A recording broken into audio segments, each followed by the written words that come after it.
Good morning, everyone. I have to be honest with you, I'm not at all happy to be here. The only reason I came is that these buggers have been asking me for 3 years to come. I eventually thought that I should come because I actually admire Canon Collins, when it was very difficult days in South Africa. He channeled money to the liberation movements, made it possible for some of us to study. And so for that reason, I'd like to honor his memory here today. But I'm not happy to be here because I had to leave my wife in Bloemfontein early this morning at 4 o'clock, and it is our 27th wedding anniversary. Yeah. I think it sucks that one has to be away. And as I was brushing my teeth at 4 o'clock this morning, I wasn't aware. Thank you, my dear. I wasn't aware that she was standing behind me, so I thought just to sort of make her feel good.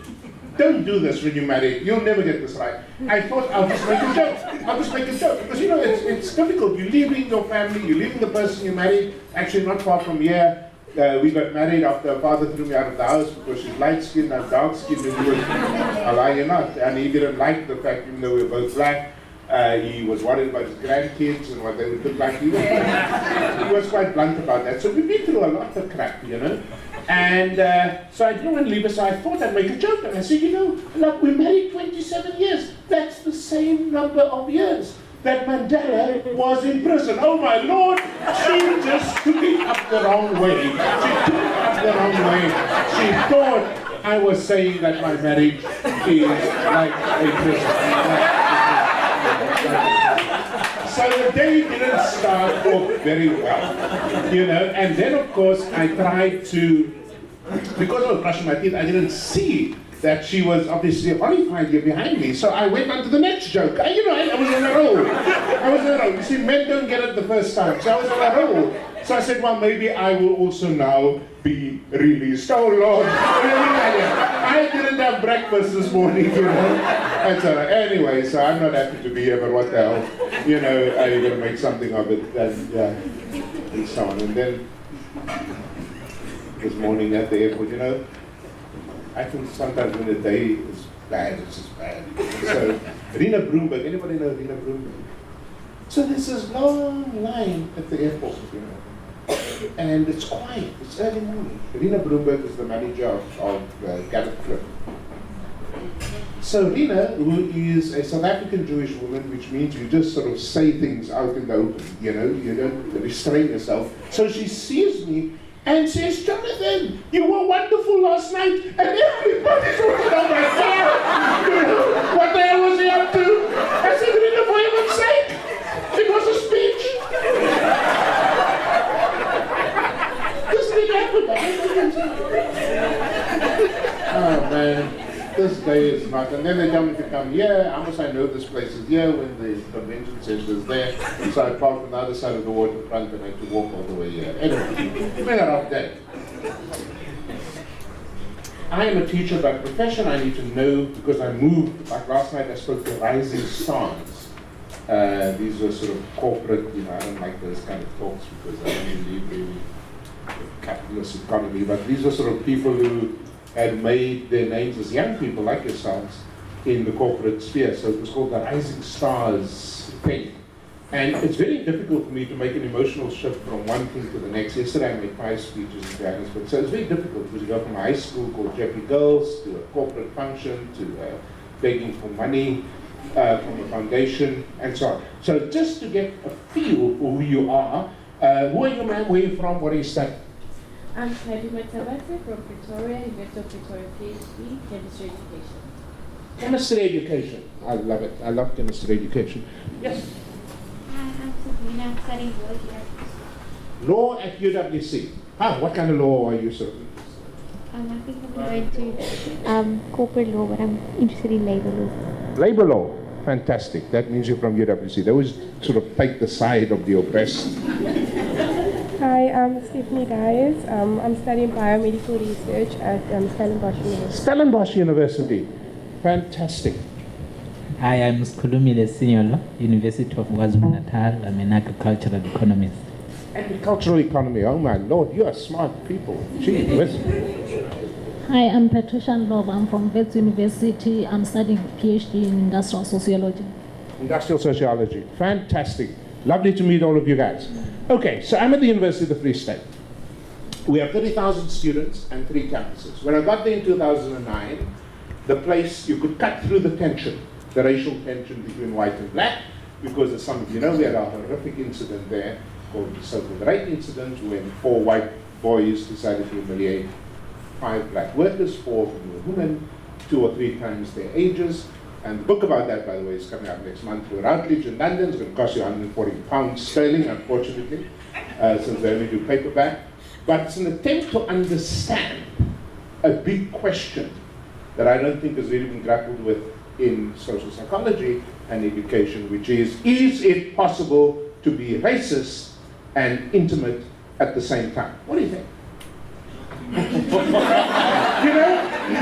you know, you guys, you are like my first year class at the University of the Free State that I teach. When I come with a microphone, the students freeze up. And the other day, a kid, I came to her with a mic, and she didn't realize my second language is Afrikaans, so I understood what she was saying. She freezed up, prayed in Afrikaans. And this is what she said. I wish I could give it to you in Afrikaans first. I'll give you in Afrikaans and I'll translate it. She said, "Oh, Here, mag hierdie plaag net verbygaan." Dear Lord, may this plague just pass over me. I mean, I know I'm not a good person, but I'm not a plague, you know. Try and look at this brother here, and I can just see him saying, "Oh, here."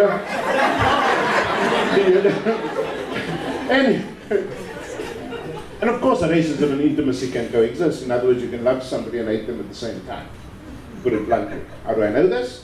Think of the history of slavery in the United States, in the South, and the many marriages between slave owners and slaves.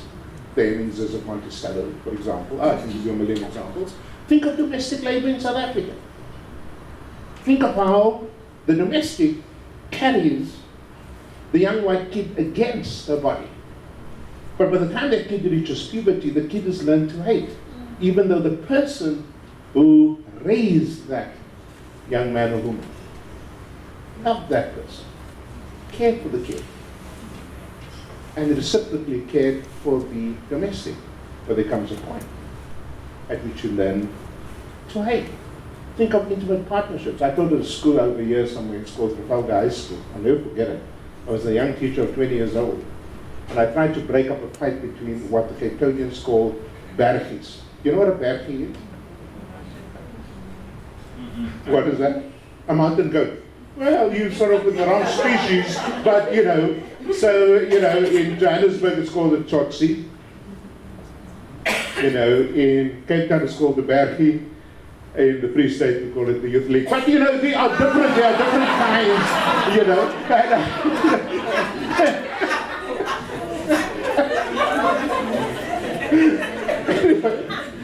I tried to break up a fight. I was going into school, I taught biology at PAFS, and I was trying to break up a fight between 2 bergies. You know, a guy and his wife, presumably.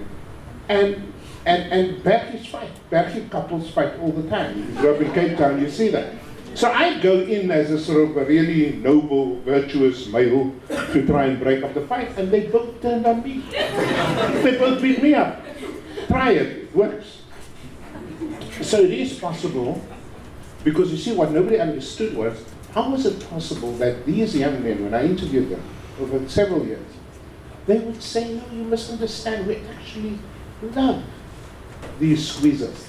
They didn't even realize the very language of a squeezer is offensive. They didn't realize that their vocabulary was already branding them as racist. And the workers, when you interview them, they would say, "No, these are our boys, we love them." How the hell can you be intimate and racist at the same time? That's what I tried to figure out through. And so, having started off in a very racially divided university, I'd just like you guys to know that my biggest problem on campus at the moment is interracial love affair. Thank you, my brother. Why is that a problem? Because of white men, fathers. The fathers freak out. The mothers are there in the picture. But the father would normally say, "Ek sal jou doodmaak, I'll kill you if you come home with a black eye." But the kids. Oh, so here's the question that I want to face with you from a leadership point of view. what did my colleagues do? I just happened to be there at the right time. I was just amazingly blessed to be there. But actually, there was a team of 30 people that did this very difficult work of change over 6 years. How did you move from being, oh, by the way, one of these couples did something the other day in Bloemfontein which you should not do. So a white girl from Welkom, which, and let me tell you, that's not what the name really means, and a black guy from Kimberley. So they walked hand in hand onto the waterfront, Bloemfontein, as a waterfront, if you don't pull out the plug, and they came to this hardware shop, a very famous hardware shop, and the Tanny, the auntie behind the cashier's desk, saw this black and white couple. Remember, this is Bloemfontein, this is the deep south, okay, in American terms. And the poor, white, older woman fainted. She really did. She never seen anything like this in her life, okay? So they got the Epsom salts or whatever salts and they revived her. And then she went to the white kid and shook her and said, "Wait, what do you think you're doing?" And so the white girl said, student said, "Oh, don't worry, Tani, he's gay." She said, "Oh, thank God. You could have told me that in the first place, right?" So how do you move from a racially divided campus in which people were pissing on each other, literally, somehow you featured prominently in many of these encounters, and the white students did not want to live in the same residences. You remember that story with the black kids. The black kids also didn't want to because they were being harassed all the time. It's not that they didn't want to live with white kids, they just got fed up with the constant harassment. How do you move from there, 2008, 2009, to where we are now? And it's still a long journey, and you're never out of the woods. And so I don't want to give the impression that this is a perfect transition, because it isn't. There will always be incidents, because you can't change an organization or a country that has been steeped in racism, colonialism for 350 years. You can't just over 6 years change it. I'm under no illusion that change happens in a straight line. But I do know we're better off now than we were before. That's also true for us as a country. But we've got a long way to go. And so, what is your role as leaders, and how does change happen? And what won't you read in these silly airport textbooks on change theory? You know those Jack Welch textbooks? Have you ever read that guy's rubbish?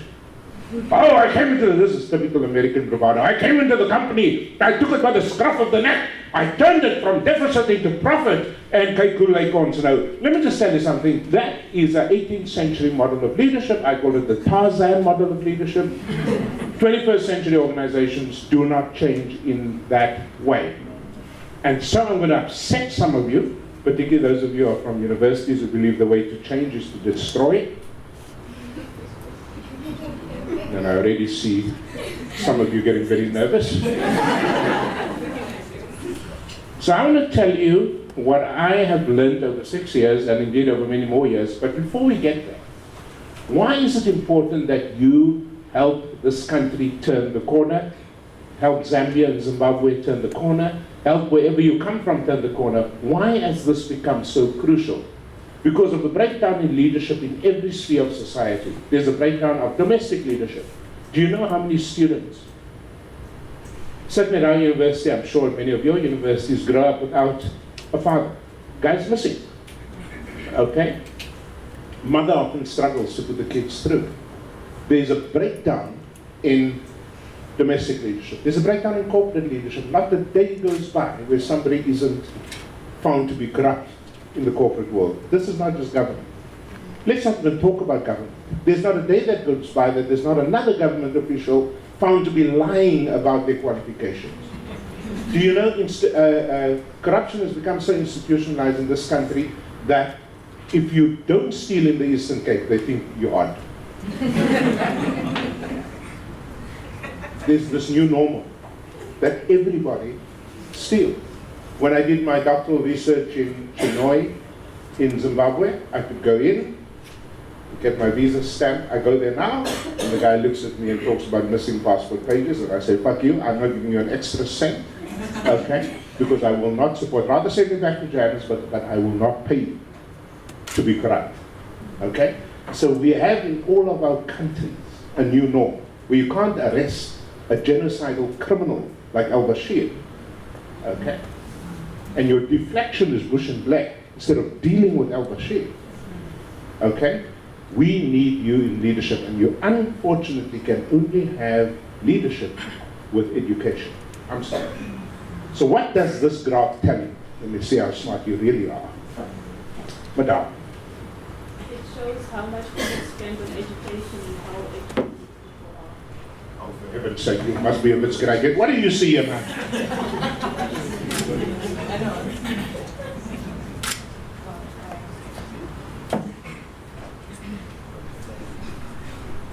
Thank you, sir. Help me out there.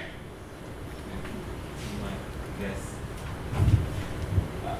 The graph shows there is no clear relationship between how much you spend and the quality of education.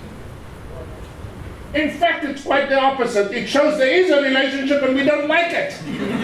Because even though South Africa spends more than most countries, in fact more than the average, and the measure here, which is typical World Bank stuff, is percentage of GDP spent on education, you'll notice we spend a hell of a lot more than all of these countries. And the only two African countries that spend more are very small countries, so they're supposed to spend more, Namibia and Botswana. But in relation to spend, the outcomes are the worst. In the OECD study on science and math results last year, we were second last. And I suggested to some politicians in the cabinet, write to the government of Honduras and say, thank you for coming last, so that we don't look like total idiots.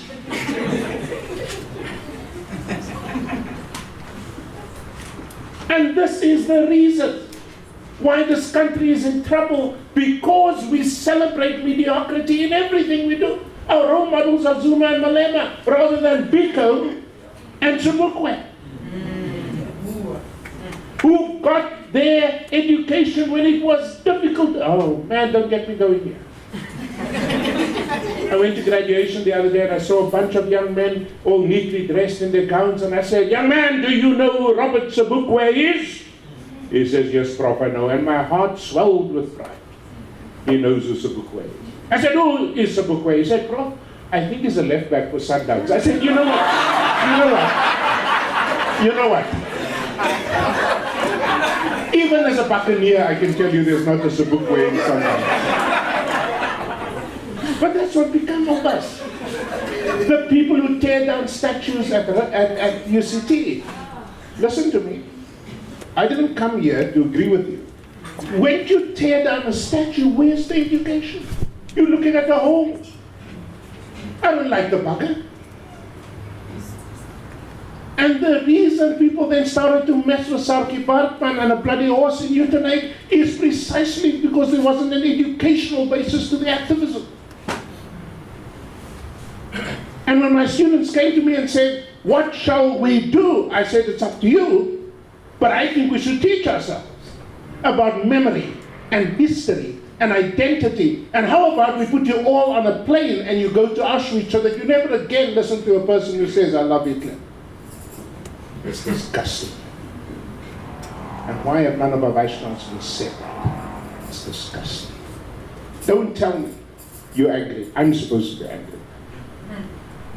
We lost property there, in Montague, all over this bloody place, humiliated day and night. I'd like to be angry. I still have that anger. I have to be honest. But as a leader, I must turn that anger into the kind of actions that bring our people together, rather than humiliate them. And so you can only do that. And you know why the ANC is losing? They're losing in areas where people are educated. So go and look at the major metropoles. They're losing that. You are dependent on people who are dependent on you to stay poor. And sometimes, when I'm depressed, which is never, I say to myself, maybe there's a plan to keep people uneducated so that they keep supporting you at the polls. Otherwise you have to oppress them like in Zimbabwe because they're educated and make sure that you kill them off before they vote you out of power. It's a very educated country. And by the way, for those of you who are interested, since I've studied Zimbabwe for a living, the school system, do you know why Zimbabweans do much better than South Africans? Their schools were never run by the government.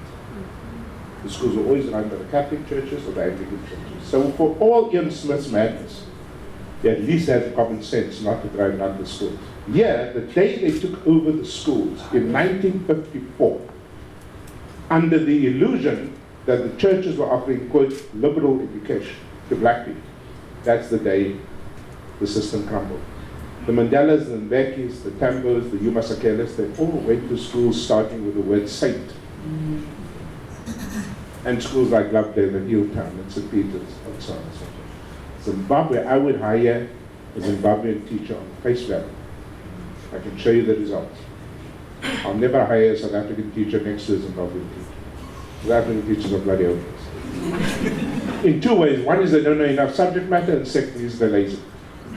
You look at Zimbabwean, there's no culture of laziness, and at least they know their math and science. You go to schools in Soweto, I can show you the data.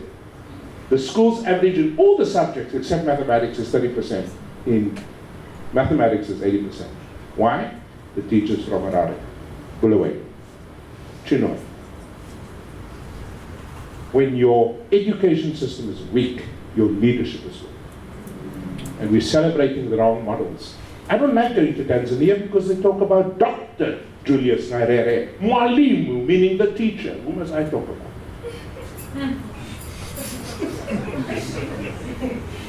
You know when Nelson Mandela, sorry, you got me going here. You know when Nelson Mandela was about to be hanged? And this young Jewish lawyer wanted him to hang.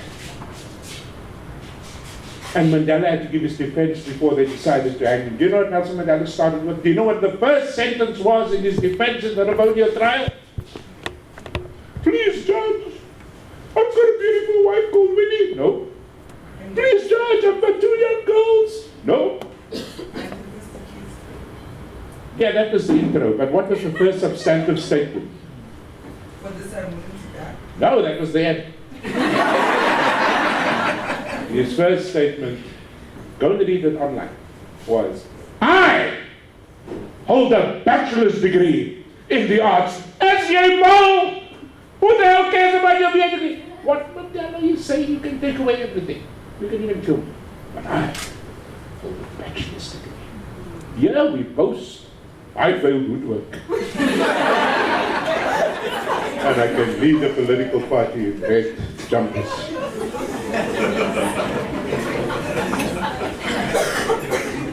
So how do you, as our future leaders, lead in a crisis? Because you will have crises, social crises, economic crises, political crises. The first is by leading in peacetime. And the reason my colleagues struggle at UCT and WITS and other places is when there was peace, they did not lead. You see, you can't lead when the war is there. You've got to lead when you have the peace. And we all know what we should have done. Hire more black professors. Hire more women in the senior ranks of administration. Make sure the curriculum starts to change. Make sure the symbolism of the university, including roads, changes. When you don't do those things in peacetime, it is difficult to handle it in times of conflict. If you don't get that, then this plane ticket was a waste of time. You will have crises. You see, the same is true. I've raised 2 kids, 2 beautiful kids. You know that not once have my wife or I raised our hands to beat our kids. And by the way, if you ever do that, you're a coward. Because we can't persuade them using words. You should never beat a child. Never. But when they come in here now, they will respect every person here, irrespective of what they look like, how much they earn, how they make love, where they come from, because we have taught them in peacetime to be decent. Oh, I remember the first time I was a young father, as a student, PhD student in California, and my 3-year-old son threw himself on the floor. I've never seen this before. And he went stiff, and he kicked, and he screamed, and I panicked. My wife was calm, I panicked. I picked up the phone, I called 911. And unlike in this country, the campus police were there in 30 seconds. And they also looked at the skid, knocked himself down.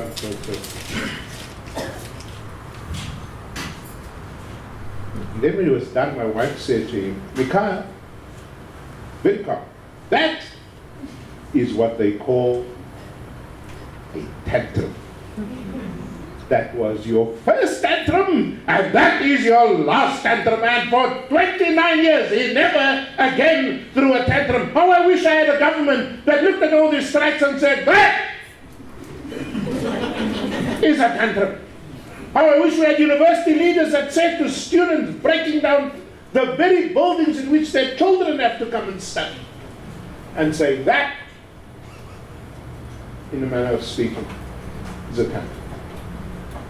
30 million rands damage was done in one night at the University of the Free State before I got there. 30 million. We're not the rich university. We're not Pretoria or Stellenbosch. A whole lot of money in the bank. We work to keep our money there. Because a university, like a church and a synagogue and mosque, is built not for now, it's built for forever. That's why they call it institutions and not organizations. But you don't get that unless you lead when the waters are calm. Number two, you need to set very clear and simple standards for behavior in an organization. Not complicated, not complex, but what is it you want to achieve? And so wherever I've gone over the past many years, like yesterday morning at Jeppy Girls, I only have two messages. One is that the academic standard is everything. Two is that human decency is everything. In other words, you can have a degree and still be a barbarian. I have not changed that tune for 20 years. It's the same message everywhere. I might present it differently, add a little bit of humor here, use outrageous analogies there, but it's the same message. The quality of your education and the depth of your humanity. That's it. Said simple. You know, this country once, since I critiqued that thing, I've never been asked to help government in anything. They asked my students, but they never asked me. Because they had 66 outcomes for kids in school, as year before. 66 outcomes. Who remembers 66 outcomes? You need one outcome or two. And my professors know exactly what the game is. If you're going to become a serious professor, which we never did. We had affirmative action when it was white. Now the same people complain when it's black. A straightforward, simple standard for behavior. And this is what I like about the University of the Free State, because even the most radical students know that it's good to be radical, it's good to be progressive, but the way in which you approach your pain is to always be respectful of the other person regardless.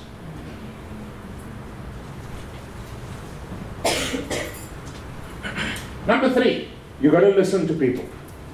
I probably spend about, and I'm only one of many leaders, I probably spend about 10 hours a week doing nothing else but sitting outside or inside and listening to students. And very often it's about personal stuff, and other times it's about professional stuff, but it's always about listening. And that is why some leaders at some of our universities, when there's a crisis, the students give them the mic and then take it away and saying, you didn't listen when there was peace. You've got to listen to people, not just to what they say, but what they don't say. Not just to the words, but to the emotion. Not just to the things they can articulate, but the things they have difficulty articulating. You see, leadership is about listening in a deep way, in a serious way, and respecting people. So here's a hint for you. When you listen to people, answer them on the same day. I never leave the office before 7 or 8 o'clock at night, as the students here will know, from my broken car. Standing there, the only car late at night, because everybody that sent an email on that day will get a response on the day. Now, why am I doing this? Do I suffer from ADD? No. I'm doing this because it is a measure of my respect for you. If you want to be cynical, it's an investment in peacetime.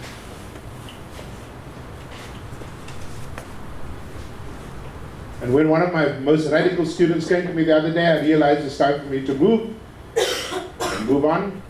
He said, we would like to have a march. Normally, I don't know why the comrades always have these deep voices. Prof, we would like to have a march next week. I said, no, young man, you can march anytime, it's a democracy. He said, Prof, do you have any ideas what we might march about? I said, no, time for me to leave, you know. What the hell am I doing here? Etc. But you've got to set the example. This is very important. You see, if in a racially divided campus community, the only people they see with me are people who look like me and pray like me, then they won't believe you. If it's easy for me to get along with black people, I don't feel tense. It's okay. I'm not going to be judged. That would be easy for me. But it will be difficult for me as a leader if they... Why the hell do you think Mandela chose a woman, a white blonde woman, with the name of a guy who was the police chief when we were students in Lagranji? Do you think he really cared about Zelda Lagranji? I don't think so. But he knew that every time he stepped out of his car, he was with a white woman. And people who were angry would see, yeah, fuck, here is a man, but omgee, here's a man that cares. Not just for his own epidermis, but for others. And unless you make that move now, you will never lead in a divided community. Let me be clear. If the people who sleep over at your home, who come for dinners on a Friday night, are all straight, conservative, Christian, I can tell you now you'll be in trouble as a leader. That's why in many of the African countries you see this anti-gay sentiment. It's because the leaders are crooked.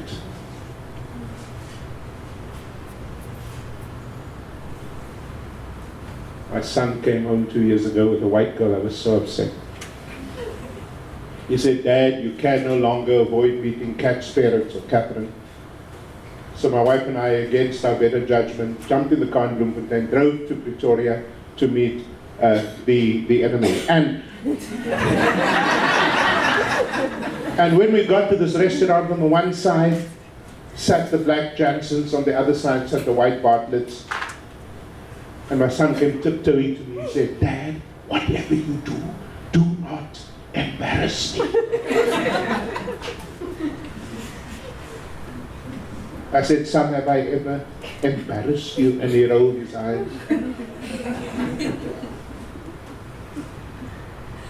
I let the green stuff come by first, the salad. And when the meat came, I decided to strike. Now, I'm a bit of a wordsmith, so every word I choose has been planned in advance. So when the red meat came, I looked at these white people and spoke as if they were deaf. And I said, Sir! What first crossed your minds when my son decided to darken your doorstep? We'll see.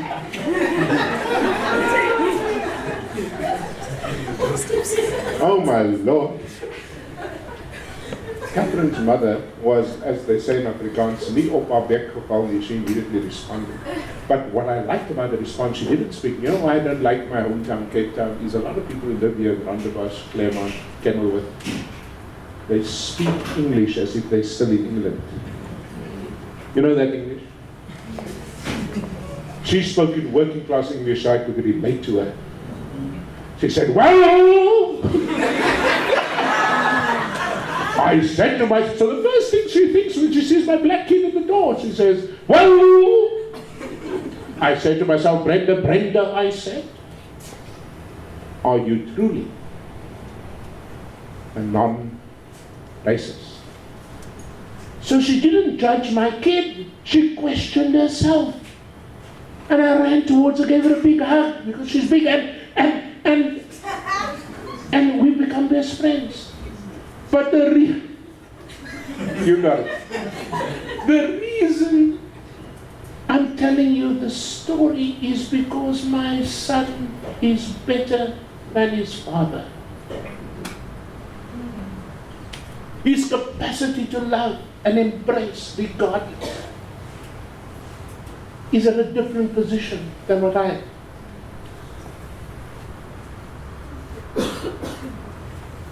Oh, the next week my daughter came back. She said, Dad, I'm in love. I said, Sarah, not again.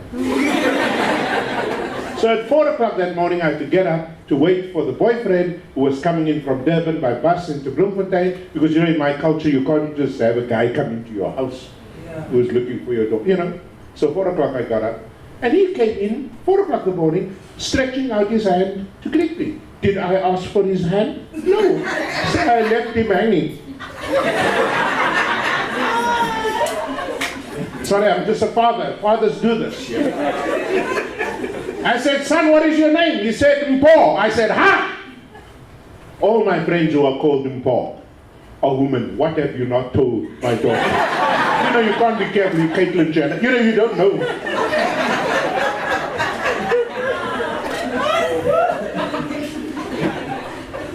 I said, where are you from? He says, Belito. And I said, listen here. Young man, I've lived in South Africa all my life. There is no place called Belito. I mean, it even sounds wrong. Belito. And so my daughter looked at me and she said, Dad, just Google it.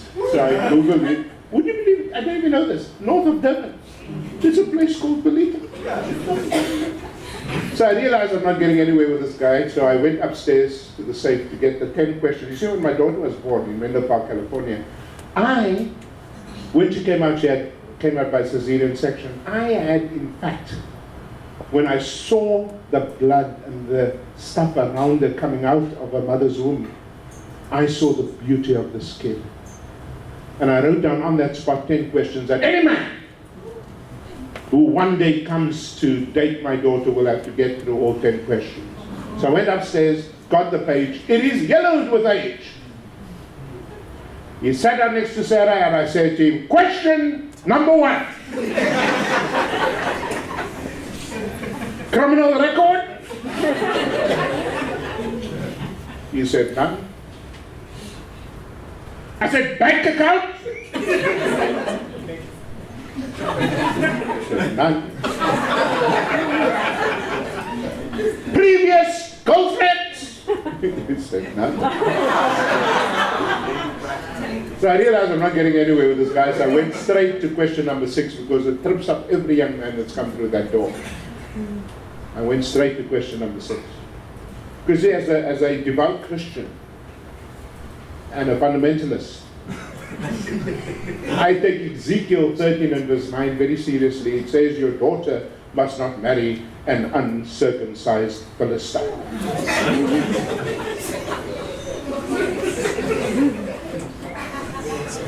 So I pose the deciding question, are you circumcised? And my daughter said, yes, and I did.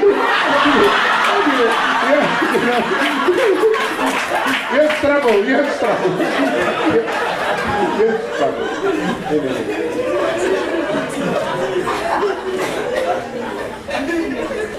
But you cannot lead in a crisis unless you set the example, unless your kids see in you the value system, unless the students, you are privileged to lead. Let me repeat that.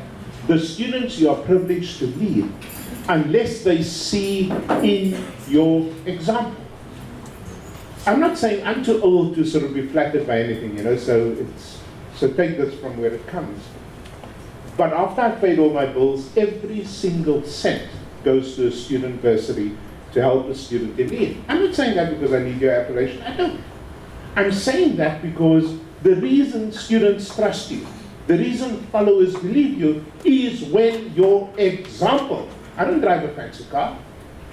My car is at least 15 years old.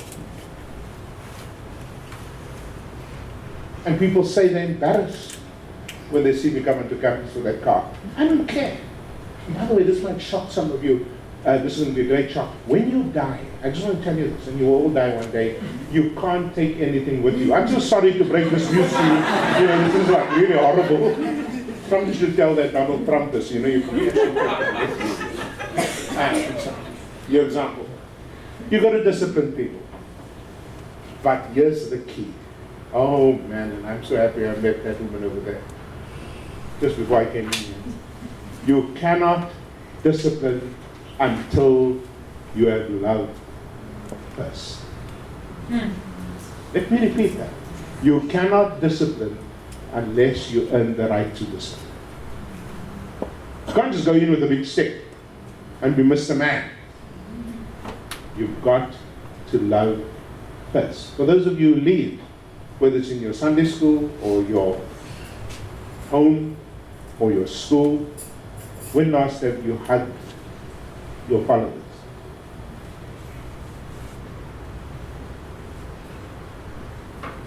Those from the university will know I never walk past a student anywhere unless I stop and greet you. Before you greet me, I'll greet you. And if you're a student with disabilities, I stop the car, jump out to personally take your hand.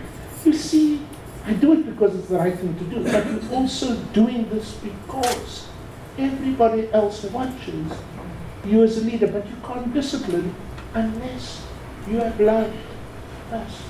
And discipline, by the way, South Africans especially, get this into your head.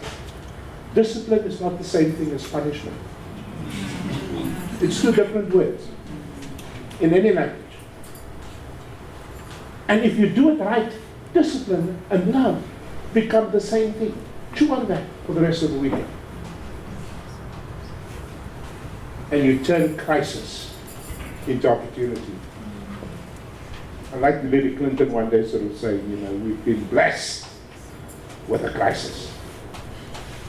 Most of my understanding of leadership and theories of change come from cartoon movies. I watch cartoon movies. Please don't spread this. Please don't record this. Please don't tell this son. But most of the wisdom I get is from cartoon movies, because cartoon movies are actually made for adults. And there's a beautiful line in this movie called Bugs. You know the movie Bugs? And the Queen Ant panics. And the Queen Ant says to one of her seniors, as she sees this column of other ants, she says, "There's a gap in the line! There's a gap in the line! What shall we do?" And the senior ant says, "Calm down, Your Majesty, gaps happen." Gaps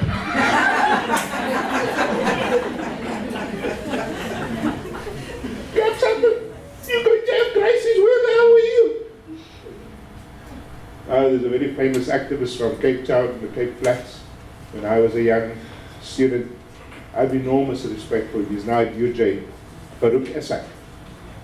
Now the problem with activists from the Cape, like Farouk, is they speak a different kind of Afrikaans and a different kind of English. So he came to our campus the other day, and you know he had what Mark Martin calls a UDF conflict. You know, your space sometimes tenses up when there's peace. So he says to me on our campus, he came to the campus for the first time, he said, "You know what I like about your campus?" So it's called the UDF conflict. "You want you to cook and you bag ice cream, in other words, you take shit and you make ice cream out of it. You take a bad situation and you make it good." That is what it means to lead in Christ. I hope you all lead in your respective countries. I hope you all lead with great compassion and with competence. I hope you all lead when there is peace, so that you are able to lead when there's a crisis. But sometimes, you know, and I conclude with this, sometimes I get a problem. The other day, two huge, we call them Boerasians, Afrikaans boys. 6 in the morning I went to the office, and I see them coming with their short pants in the opposite direction. And long before they got to me, I said, Goeiemorgen, meneer, hoe gaan dit vanochtend? Good morning, gentlemen, how are you this morning? And would you believe it? They walked right past me without greeting. I was seriously pissed off. So I turned around and I said, "Julle twee daar, you two there, come here." So they came, stood in front of me, huge guys. And in my best second language Afrikaans, I described them to a T. I said, "Do you really," I'm translating now, "do you really in your culture also get up in the morning and not greet your elders? Do you? What kind of a culture?" Yeah, I went, "I don't know. But I become up for air." So I stopped and I asked the taller of the two, "And what did you have to say for yourself? What do you have to say for yourself?" And so he spoke and he said in English, "Sir, we don't know what language you speak. In fact, we are exchange students from France." Thank you very much.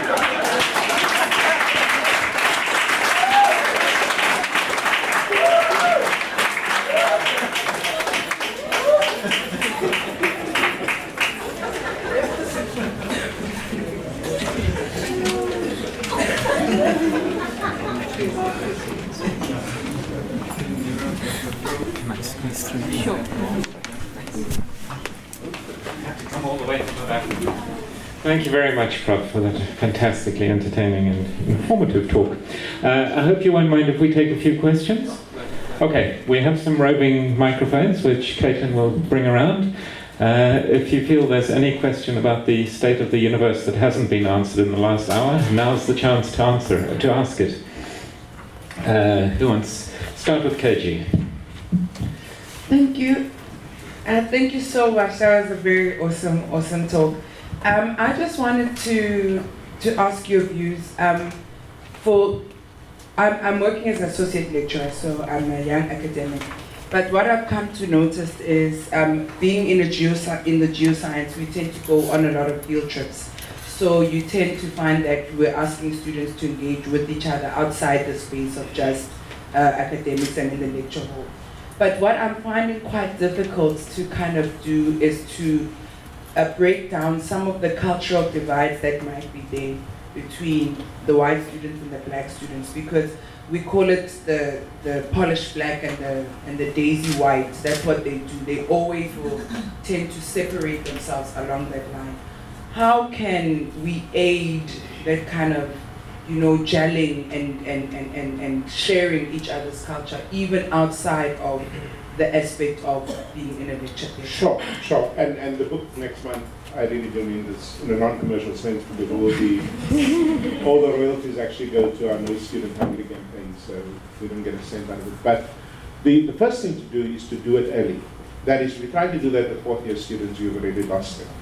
So every year at our university, we get 5,500 students who are fresh in. Many of them come from broken homes, racist homes, divided homes, etc., etc. So what we did a number of years ago is to take the student leaders among them, those with potential, and send them out of the country. You might recall that. And then when they came back, they led. So we knew it would take 3 to 4 years for the shift to happen, and it did, because they created the new culture. So you can't simply take people on a field trip and hope they're going to find each other. It's not going to happen. There has to be a million other ways in which they connected with each other before the field trip. You with me? Yeah. And so our home, we bought a huge home in Bloemfontein, not because I like big homes, but we bought it because every weekend the students come there, black and white. We never do anything without creating opportunities for them to talk, to play, etc., etc. So you will have problems in your field trip because it's too late. It should be preceded by many other ways in which they gradually, remember for most students, particularly white students, the break is gradual. Doesn't just happen. Don't believe that crap about falling off a horse and changing his mind about the Jews. It doesn't happen like that. Okay, it's got to happen very slowly, etc. But having said that, you go to any tea room at any university and you see the professors, black and white. You with me? Now why the hell does the kids believe me? So you might have good intentions, but if their normative world is also organized that way, they're not suddenly going to change. It's unreasonable. Just like if they have racist parents. And here the Afrikaans press is a bugger. You know, you go into South Afrikaans press, you put 2 things on the front page. I read the Afrikaans papers just to entertain myself. You know? So they put on the class and say, quit us in the rugby. Oh, everybody buys it. You know, here again the black people. So these kids grow up with this notion that black people are unfairly advantaged.